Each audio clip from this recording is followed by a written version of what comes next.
할렐루야. 오늘도 우리 수지선성 가족 여러분을 뵐 수 있어서 참 좋고 반갑습니다. 함께하고 계신 여러분을 우리 예수님의 이름으로 환영하고 축복합니다. 우리가 살다 보면 우리의 이해와 상식 안에서 도무지 왜 이런 일이 일어나는지 알 수 없는 일이 일어나기 마련입니다. 별일 없을 것 같은 하루를 보내다가도 갑자기 새벽에 꾼 꿈에, 갑자기 받게 된 전화 한 통에, 또는 누군가의 말에, 어떤 소식이나 상황에 놀라고 두려워할 때가 있습니다. 그럴 때 우리는 도대체 왜 이런 일이 나한테 일어났을까? 왜 이제 어떻게 되는 걸까? 어떻게 해야 하지? 큰일 났다 등등의 반응을 하면서 혼란스러워하게 되죠. 오늘 우리가 함께 읽은 본문 다니엘서 안에도 자기에게 벌어진 알 수 없는 일로 두려워하는 두 사람이 등장합니다. 바로 느부갓네살 왕과 다니엘이죠. 느부갓네살 왕과 다니엘 모두 어찌된 일인지 알 수 없는 일을 겪으면서 두려움을 느끼지만 그 반응은 서로 너무나도 달랐습니다.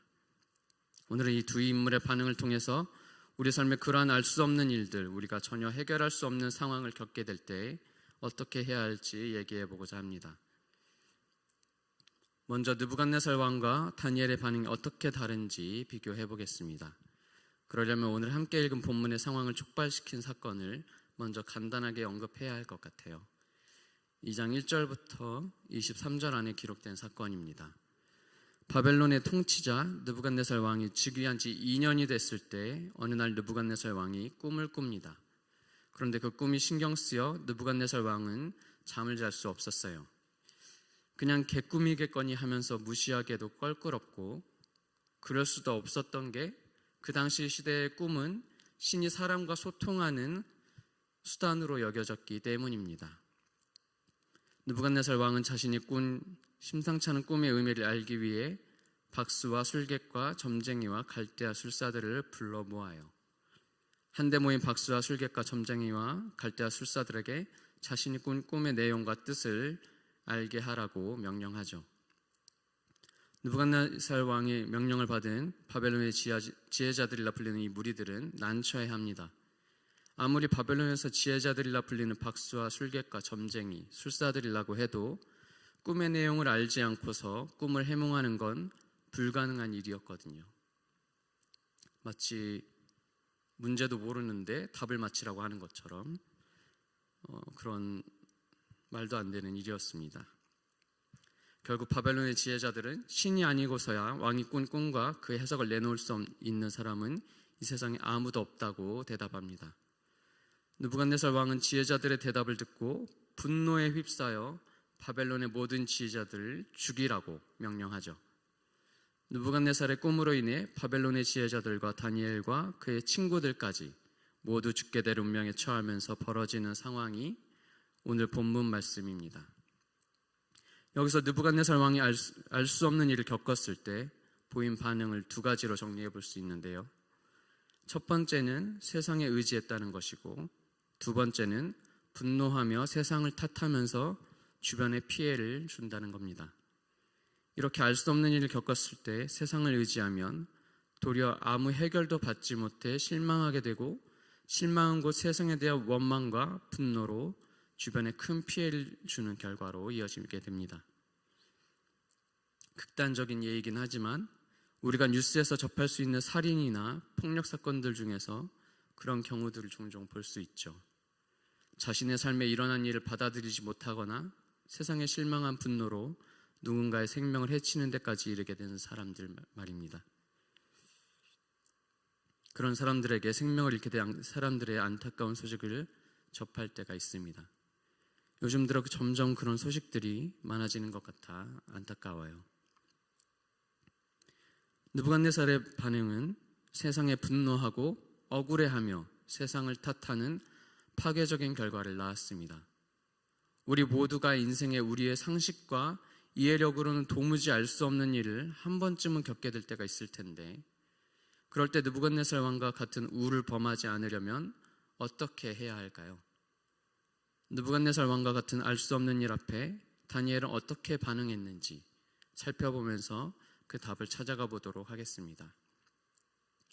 다니엘도 갑자기 알 수 없는 일을 겪게 됩니다. 왕의 시위대 장관 아리옥의 주도 아래 병사들이 다급히 움직여 다니엘과 그의 세 친구들을 찾아 죽이러 다니엘을 찾아옵니다. 국내에서 도대체 무슨 일이 일어나고 있길래 왕이 자신들을 죽이려 하시는지 궁금해진 다니엘은 시위대 장관 아리옥에게 신중하게 물어보죠. 왕이 무슨 일로 그리 가혹하고 다급한 명령을 내리셨습니까? 아리옥 장관은 다행히도 다니엘의 말을 듣고 느부갓네살 왕이 왜 박사들을 진멸하려고 명령을 내렸는지 그 전말을 다니엘에게 얘기해 줍니다. 전후 사정을 알게 된 다니엘은 왕에게 박사 진멸 명령이 시행되는 걸 조금만 늦춰주시면 왕에게 꿈을 해석해드리겠다고 하죠.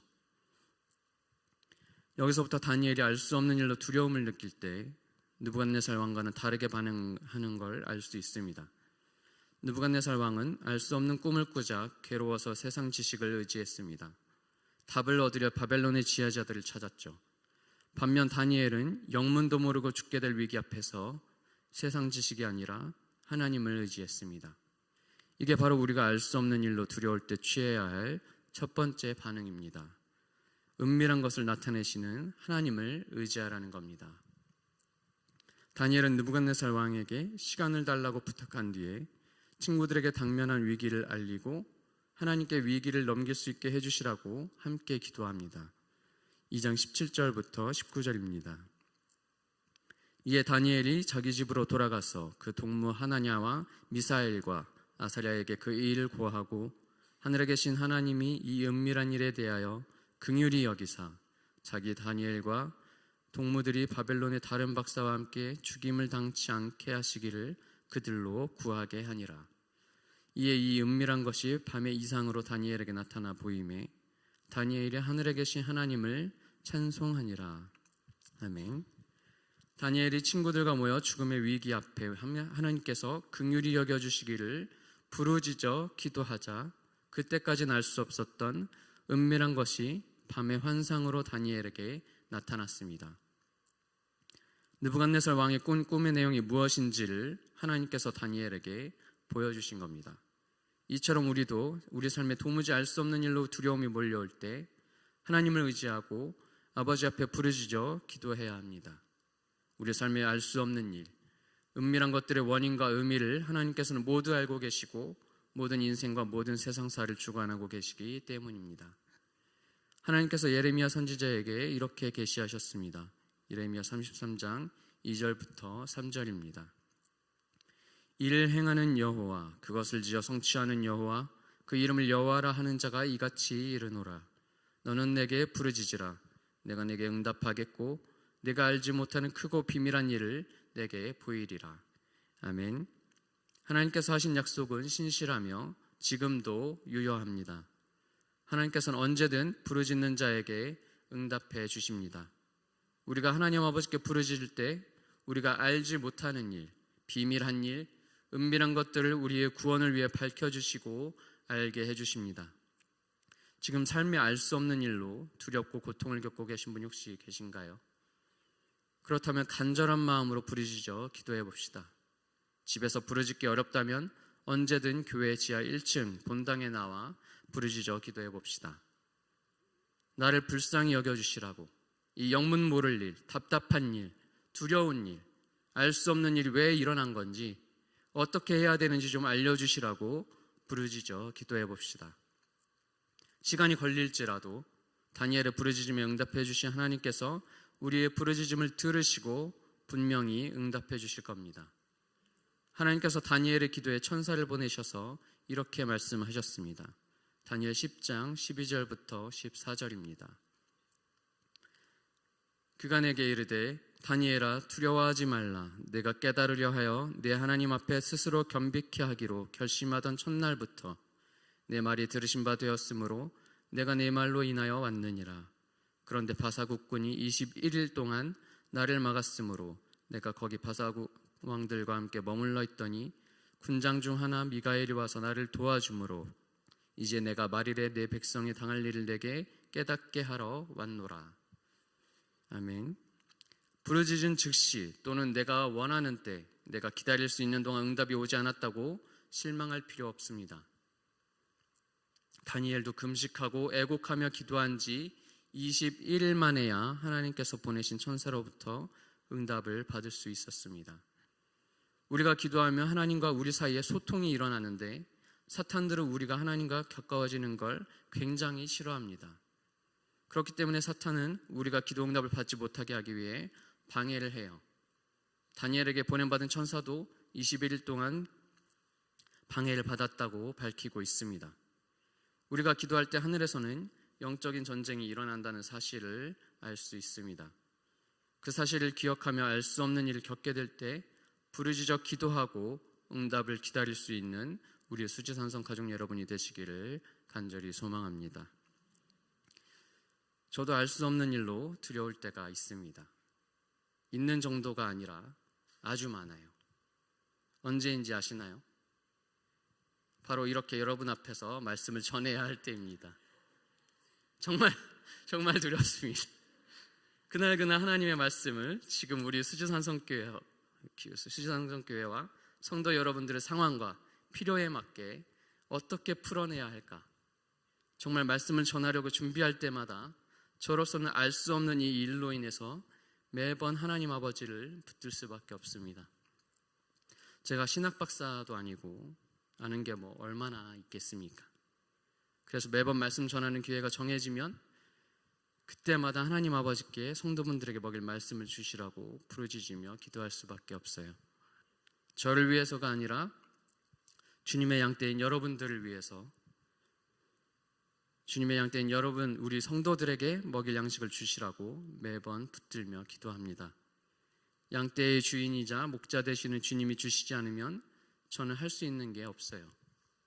주님이 주시지 않으면 제가 여기서 전하는 말은 모두 인간적인 제 생각에서 흘러나오는 영적인 영양가와 힘이 전혀 없는 잡담이 될 뿐입니다.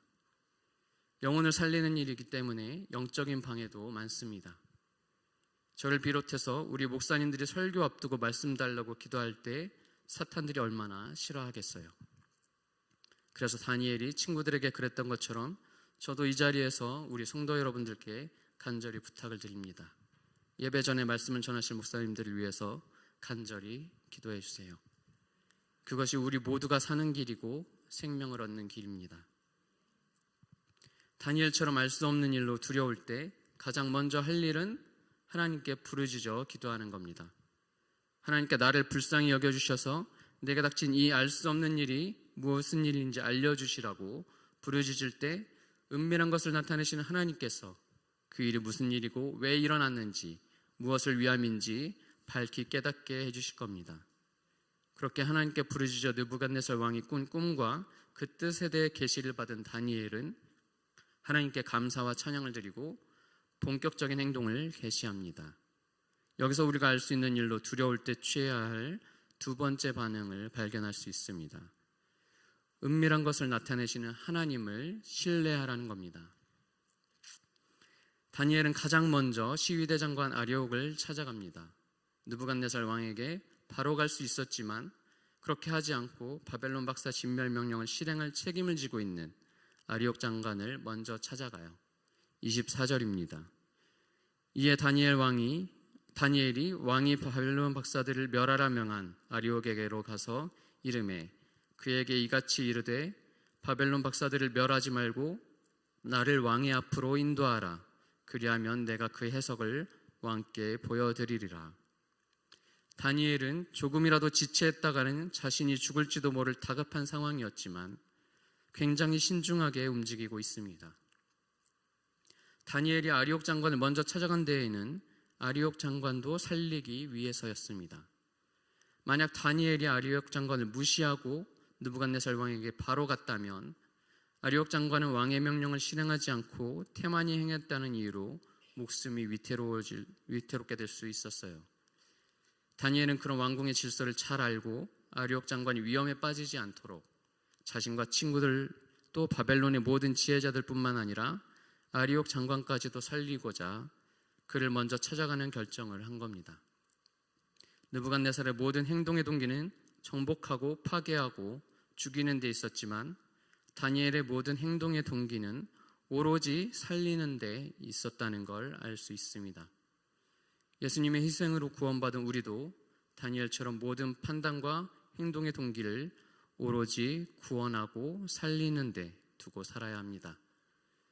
다니엘은 아리옥 장관에게 바벨론 박사들을 처형하지 말고 나를 왕께로 데려가 달라고 요청합니다.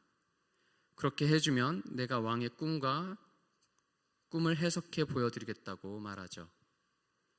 이로써 다니엘은 자신의 목숨은 물론이고 그의 친구들과 모든 지혜자들과 아리옥 장관의 목숨까지 짊어지고 그 모두를 위해 대신 왕 앞에 나아가게 됩니다.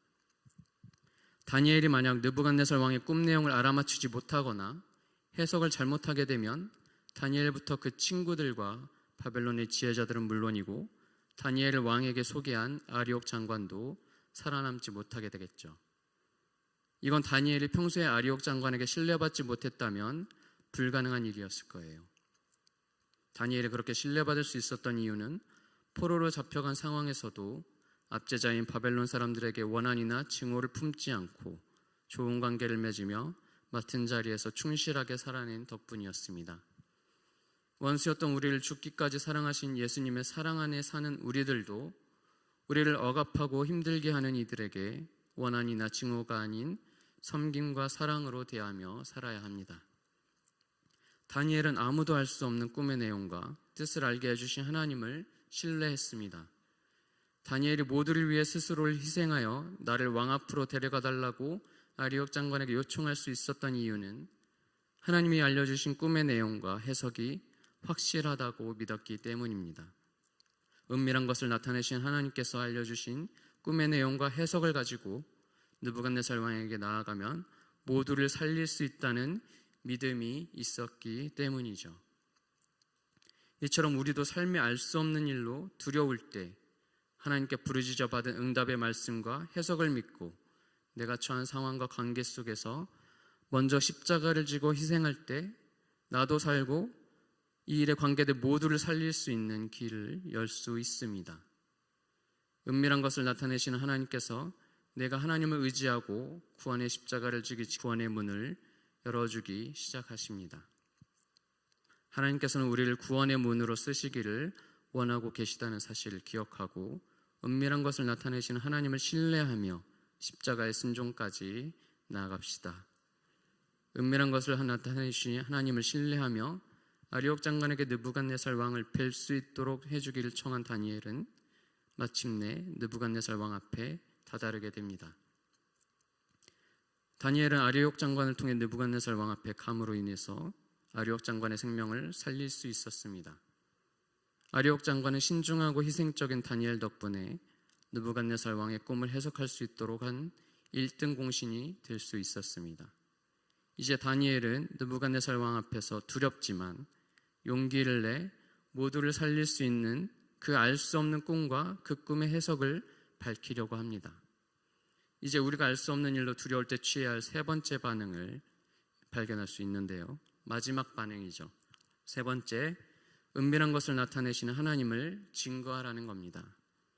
그토록 자신의 해괴망측한 꿈이 무슨 뜻인지를 알고 싶어 했던 느부갓네살 왕은 아리옥이 데려온 다니엘을 보며 기대감과 호기심을 보입니다. 26절입니다. 왕이 대답하여 벨드사살이라 이름한 다니엘에게 이르되 내가 얻은 꿈과 그 해석을 내가 능히 내게 알게 하겠느냐? 내가 능히 내게 알게 하겠느냐? 내가 정말 내게 알려줄 수 있느냐? 반신반의하며 묻는 느부갓네살 왕에게 다니엘은 담대하게 입을 열기 시작합니다. 27절, 28절입니다.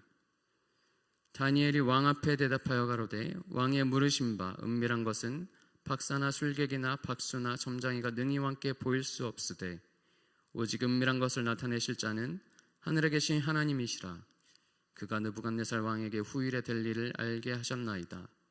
왕의 꿈 곧 왕이 침상에서 뇌 속으로 받은 이상은 이러하니이다. 다니엘은 느부갓네살 왕이 꾼 꿈의 내용을 알아내고 해석하는 건 이 세상의 지혜와 방법으로는 불가능하다고 밝히면서 그 알 수 없는 일을 밝혀낼 수 있는 존재는 오직 하늘에 계신 하나님밖에 없다고 증거합니다. 꿈의 내용과 뜻을 밝혀낼 수 있는 유일하신 분은 하나님이시며 그 하나님께서 느부갓네살 왕에게 그 꿈을 꾸게 하신 이유는 후일에 될 일을 알게 하시기 위해서라고 전하면서 하나님을 높이고 증거하죠. 다니엘은 절대 자신을 자랑하거나 드러내지 않았습니다. 다니엘의 부르짖음에 응답하셔서 왕의 꿈을 알게 해주신 하나님을 높이고 앞세웠습니다. 다니엘은 하나님께서 후일에 될 일, 앞으로 일어날 일을 느부갓네살 왕이 알게 하시기 위해서 느부갓네살 왕에게 그 알 수 없는 꿈을 꾸게 하셨다고 증거해요. 앞으로 일어날 일이 무엇일까요? 다니엘은 느부갓네살 왕이 장래일을 생각할 때 은밀한 것을 나타내신 하나님께서 장래일을 왕에게 알려주신 거라고 말합니다. 29절 30절입니다. 왕이여, 왕이 침상에 나아가서 장래일을 생각하실 때에 은밀한 것을 나타내시는 이가 장래일 왕에게 알게 하셨사오며 내게 이 은밀한 것을 나타내심은 내 지혜가 다른 인생보다 나은 것이 아니라 오직 그 해석을 왕에게 알려서 왕의 마음으로 생각하던 것을 왕으로 알게 하려 하심이니이다. 아멘. 다니엘은 하나님께서 느부갓네살 왕이 알 수 없는 꿈을 자기에게 알려주신 건 자신이 뛰어나서 그런 게 아니라 하나님께서 장래일로 고민하던 왕에게 그 운명을 알려주시려고 했기 때문이라고 밝힙니다. 그 목적을 위해 하나님께서 자신을 사용하신 거라고 증거하죠. 하나님을 믿지 않는 느부갓네살 왕에게 예정된 장래일, 곧 닥칠 운명은 심판과 멸망입니다. 하나님께서는 죄인인 느부갓네살 왕이 심판받고 멸망받을 운명이라는 것을 다니엘을 통해 알리셔서 느부갓네살 왕을 낮추시고 회개하고 구원받을 수 있도록 기회를 주시고자 하셨습니다. 여기서 우리가 알 수 있는 사실은 하나님께서 우리 삶에 알 수 없는 일을 허락하시는 이유는 바로 회개시켜 구원에 이르게 하시기 위해서라는 겁니다. 바울 사도도 고린도 교회 성도들에게 이렇게 증거했습니다. 고린도후서 7장 10절입니다. 하나님의 뜻대로 하는 근심은 후회할 것이 없는 구원에 이르게 하는 회개를 이루는 것이요 세상 근심은 사망을 이루는 것이니라. 아멘. 내 삶에 일어나는 일도 또 내 주변에 누군가에게 일어나는 일도 왜 그런 일이 일어나는지 알 수 없고 그 일로 인해 두려움이 몰려온다면 하나님께서 그 일을 겪고 있는 사람을 낮추시고 회개케 하여 구원하시고자 허락하신 일이라 믿으시기 바랍니다. 그렇게 믿고 두려움을 넘어서 하나님과 그분의 뜻을 모른 채 근심하며 사망으로 치닫고 있는 한 영혼을 구원으로 인도하고자 다니엘처럼 부르짖고 희생하여 은밀한 것을 나타내시는 하나님을 증거하는 자리까지 나아갈 수 있는 우리 모두가 되었으면 좋겠습니다. 말씀을 맺겠습니다. 살면서 알 수 없는 일로 두렵고 힘들 때 다니엘처럼 하나님께 부르짖어 받은 말씀과 해석을 신뢰하며 내가 처한 상황과 관계 속에서 먼저 십자가를 지고 희생함으로 나도 살고 관계된 모두를 살리는 구원의 통로로 쓰임받는 삶을 살아갑시다. 다니엘이 그렇게 할 수 있었던 이유는 바벨론의 느부갓네살 왕이 아니라 은밀히 일하시는 하나님께서 온 세상을 주관하시며 구원을 이뤄가고 계신다는 걸 굳게 믿었기 때문입니다. 또 우리가 그렇게 해야 하는 이유는 우리 예수님께서 그렇게 하셨기 때문입니다. 예수님께서는 고난을 앞두고 두려워하셨지만 겟세마네 동산에서 밤새 부르짖어 하나님께 기도하셨습니다. 기도 끝에 하나님을 신뢰하며 십자가에 스스로 달리셔서 우리를 구원하시기 위해 희생하셨습니다. 희생하신 후에 다시 살아나셔서 우리 모두를 구원과 영생으로 이끄는 구원자이심을 증거하셨습니다. 부활의 첫 열매와 산 소망이 되신 예수님께서 지금도 하나님의 우편에서 온 세상을 주관하시며 구원을 이뤄가고 계시니 우리 삶에 그 어떤 알 수 없는 어려움이 닥쳐오더라도 그 가운데에서 우리 하나님 아버지와 그 아들 예수 그리스도를 믿고 의지하며 신뢰하고 증거하면서 우리의 어려움과 아픔과 위기를 구원의 기회로 변화시키며 살아갑시다. 18세기 최초의 인도와 페르시아 선교사로 31년의 짧은 생을 불태우다 주님 품에 안긴 영국인 헨리 마틴은 그의 일기에 이렇게 남겼습니다. 하나님이 우주의 주권자가 아니시라면 나는 참으로 비참할 것이다. 그러나 주님이 다스리시니 땅은 즐거워하라. 그리스도의 대의가 승리할 것이다. 오 나의 영혼아, 너는 그것을 알고 행복해하라. 우리 하나님의 주권을 항상 신뢰하며 이 땅에서 어떤 일이 닥치더라도 결국 나와 또 이웃의 구원과 행복을 위해 행복을 누리는 그런 우리 수지산성교회가 되시기를 예수님의 이름으로 축복합니다.